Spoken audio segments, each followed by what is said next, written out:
सभी को प्रणाम साथियों। मैं हूं आचार्य आदित्य कुमार शास्त्री और मित्रों स्वागत करता हूं आप सभी लोगों का अपनी इस वीडियो में। मित्रों, हम सभी लोग विगत दिनों में उन सारे प्रसंगों को लेकर के आपके बीच में उपस्थित होते हैं जो धर्म और से अध्यात्म से जुड़े हुए प्रसंग होते हैं। आज हम उपस्थित हैं मित्रों, आज हम लोग चर्चा करेंगे कि जीवन के अंदर जो हमारे पंच विभूतियाँ हैं उन पांचों का क्या समावेश हमारे जीवन में किस प्रकार से हो जाए तो हमारा जीवन कल्याण की मार्ग में प्रशस्त हो सकता है। उत्थान की यदि पथ पे आगे की ओर अग्रसर होना है तो केवल एकांगी पुरुषार्थ करने से वो सफलता हमें मित्रों नहीं प्राप्त हो सकती है, बल्कि 5 जगह से हमें जोर लगाना होता है। वो 5 कौन कौन से तत्व हैं जिनको एक साथ एकजुट हो जा करके और यदि हम प्रयास और पुरुषार्थ करते हैं तो उसका जो प्रतिफल निकल करके आता है वो बहुत ही सुंदर निकल करके आता है।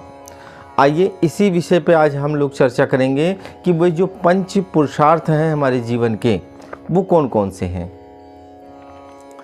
तो हमारे यहाँ आचार्य कहते हैं कि जब जीवन में किसी प्रकार की क्रांति जो है घटित होती है, यदि हम किसी बड़े परिवर्तन की आशा उम्मीद लेकर के बैठे हुए हैं, यदि हम चाहते हैं कि हम पतन से उत्थान की ओर आगे बढ़ें, विनाश से विकास की ओर आगे बढ़ें, तो इसके लिए हमें कैसे पुरुषार्थ करने हैं। तो कहते हैं कि वो जो है वो 5 उंगलियों की मुट्ठियों को एकजुट होना होगा और फिर एक साथ एकजुट होकर के वार करना होगा।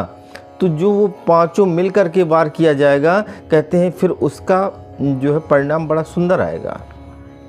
सामने वाला प्रतिद्वंदी हमारा परास्त होगा यदि 5 उंगलियों को एक साथ जोड़ करके और अगर वार किया जाएगा तो सामने वाले के ऊपर।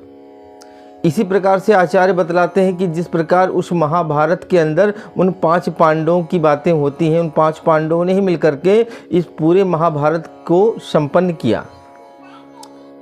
जिस प्रकार से लंका दहन की बात आई तो वहाँ भी 5 लोगों को ही विशेष रूप से नियुक्त किया गया था, जिसमें हनुमान के साथ में अंगद थे, नल नील थे, जामवंत थे और श्री हनुमान जी थे। इन 5 की ही टोली बना करके और 5 को ही जो है वो सेनापति नियुक्त करके और 5 को ही भेजा गया था कि आपको माता जानकी का पता लगा के आना है। तो मित्रों, ये 5 की ही शक्ति का कमाल है। और कहते हैं कि इसी प्रकार से हमारे यहाँ मित्रों वैसे तो 33 करोड़ देवी देवताओं की चर्चा करी गई है, 33 प्रकार के देवी देवताओं की चर्चा की गई है, लेकिन कहते हैं कि उनमें केवल पंचदेव उपासना की जो है बात की जाती है। और अगर पंचदेवों को ही हम केवल समझ लेते हैं तो कहते हैं उनमें ही वो सारी देव शक्तियों की आराधना हो जाती है। किन किन की? तो कहते हैं ब्रह्मा, विष्णु, महेश, गणपति और माता भवानी। ये 5 की यदि हम आराधना कर लेते हैं तो कहते हैं कि हमें उन सभी देव शक्तियों को याद करने का जो है पूजन करने का पूर्ण फल प्राप्त हो जाता है। इसी प्रकार से यदि हम पूजन के क्रम में आते हैं तो कहते हैं कि पंचोपचार की एक विधि होती है हमारे यहाँ कर्मकांड के अंदर। तो कहते हैं कि यदि उस पंचोपचार से ही यदि हम अपने देव शक्तियों का यदि पूजन कर देते हैं साथियों, तो उस पंचोपचार की विधि से भी हमारी पूजा को वो पूर्ण पूजा मान ली जाती है।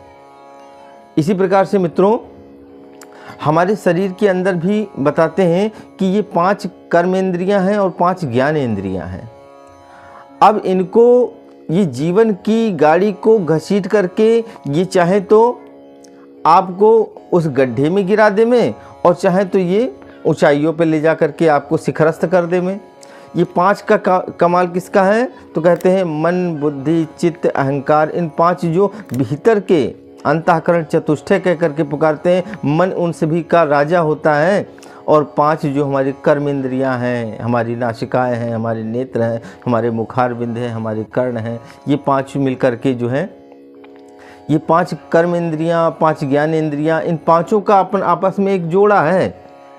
तो कहते हैं ये 5 मिल करके यदि आदमी को चाहे तो वो देवता, ऋषि, महामानव, देव मानव के रूप में परिणित कर दें। यदि ये उत्थान की ओर अग्रसर होना शुरू कर दें, यदि इनको दिशा और दिशा सही रूप से उनको मिलना शुरू हो जाए तो ये व्यक्ति को ऊंचाइयों के चरम शिखर पर ले जा करके स्थापित कर सकती हैं। और यही यदि अगर ये जो है ना गर्त के रूप में आ जाए, पतन के रूप में आ जाए, पराभव के रूप में आ जाए, तो व्यक्ति को इतने निम्न स्तर पर ले जा करके स्थापित कर सकती हैं कि व्यक्ति मनुष्य से नर पशु और नर पिशाच के रूप में परिणत होता हुआ दिखाई पड़ेगा। तो ये मित्रों कमाल किसका है? तो कहते हैं ये 5 का ही कमाल है। इन 5 को यदि हमने अपने भीतर, जो साधना के पथिक हैं वो जानते हैं कि हमारे भीतर जो है ऋषि, जब हम साधना की गहराई में प्रवेश करते हैं तो हमारे यहाँ पंचकोश जागरण की बात होती है। वह जो रिद्धियाँ सिद्धियाँ समृद्धियाँ आती हैं हमारे अंदर भीतर आती हैं, प्रस्फुटित होती हैं, उससे पूर्व ही हमें क्या होता है, अपने भीतर के वो अन्नमय कोश, प्राणमय कोश, मनोमय कोश, विज्ञान में कोश, इन सारे कोशों को, कोश माने खजाना, उन खजानों के ढक्कन को उनकी जो है खोलना होता है। अपने नियम से, अपने संयम से, अपने व्रत से, अपने उपवास से, अपने अनुष्ठान से, इन सारी प्रक्रियाओं के द्वारा उस भीतर के जो है ना उन पंचकोशों को जागृत करना होता है, जागरूक करना होता है, एक्टिव करना होता है। और तब वो क्या होते हैं, वे सिद्धियाँ, वे रिद्धियाँ, वे समृद्धियाँ, वे अपने आप आकर्षित होते हुए हमारी ओर खींचती हुई चली आती है। मित्रों, इसी प्रकार से यदि हम अपने जीवन में व्यक्तिगत रूप से अगर परिवर्तन करना चाहें तो हमें इन 5 का ध्यान रखना होगा।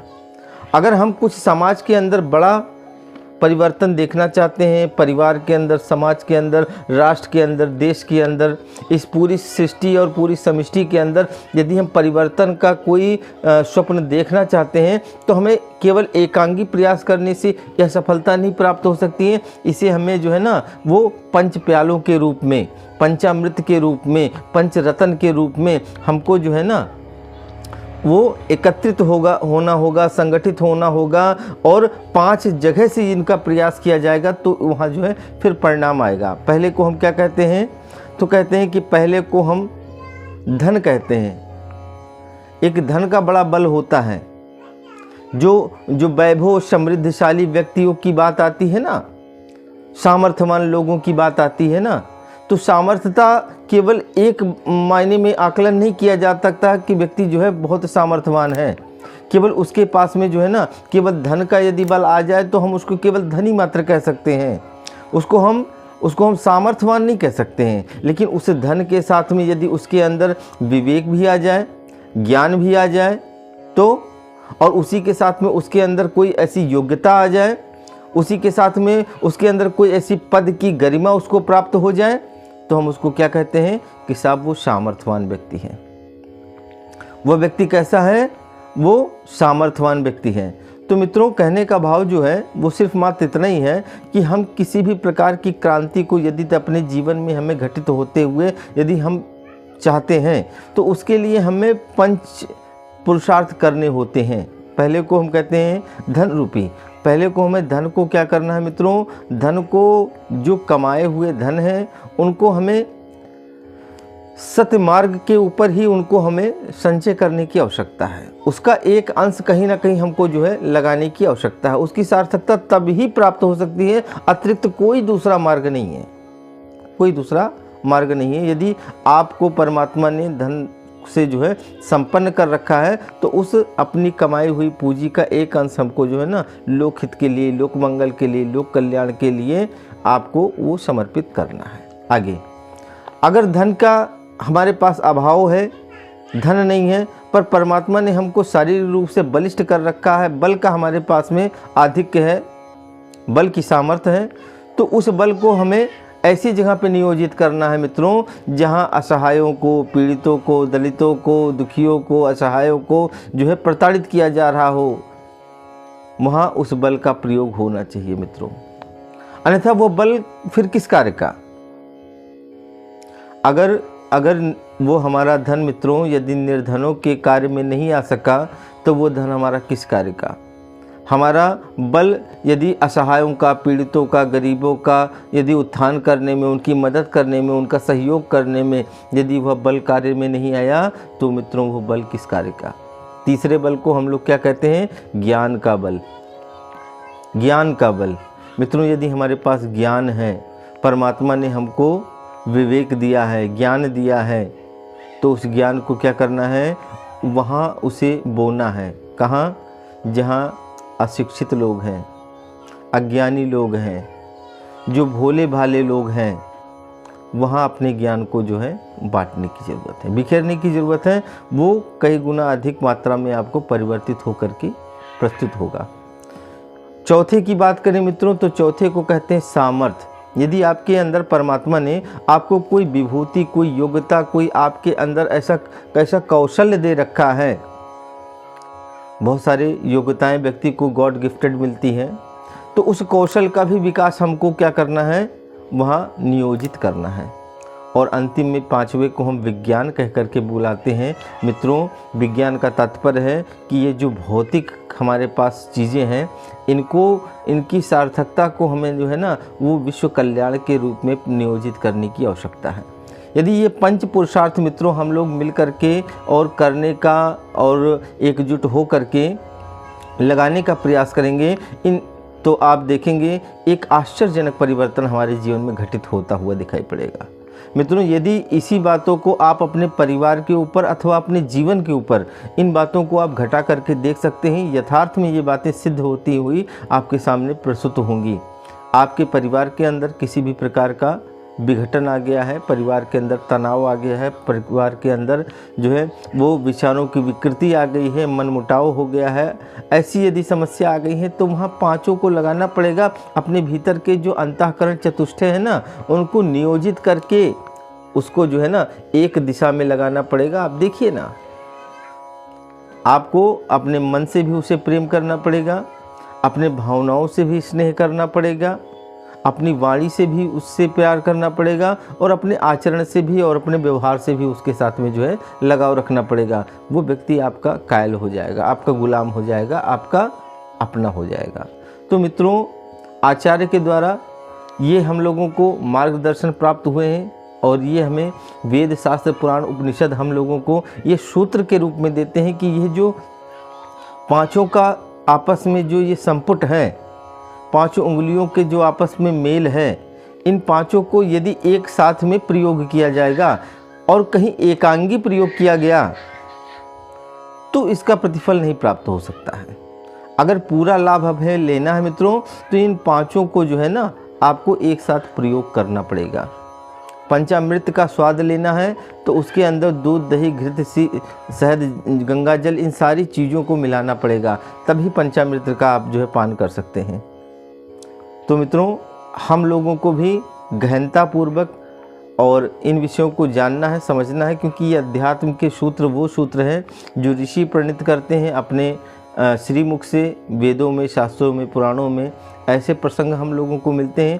तो ये छोटी छोटी सी पंक्तियाँ और छोटे छोटे से उपाख्यान मैं आप लोगों के बीच में लेकर के उपस्थित होता हूँ, इस भाव के साथ में कि इन बातों को जान करके, समझ करके हम अपने जीवन के बहुत सारी समस्याओं का स्वयं में समाधान कर पाएंगे और दूसरों को भी मार्गदर्शन दे पाएंगे। तो आशा करता हूँ आज का यह छोटा सा विषय आप लोगों के लिए बहुत ही महत्वपूर्ण होने वाला हो जाएगा, यदि आप लोग इसे ध्यानपूर्वक सुनेंगे। और निवेदन अंत में, जैसा कि मैं हर बार करता ही रहता हूँ, कि यदि यह ज्ञानवर्धक आपको प्रसंग लगा हो, तो इसे जन जन तक पहुँचाने में हमारा सहयोग करें, यही सबसे बड़ा आपसे निवेदन है।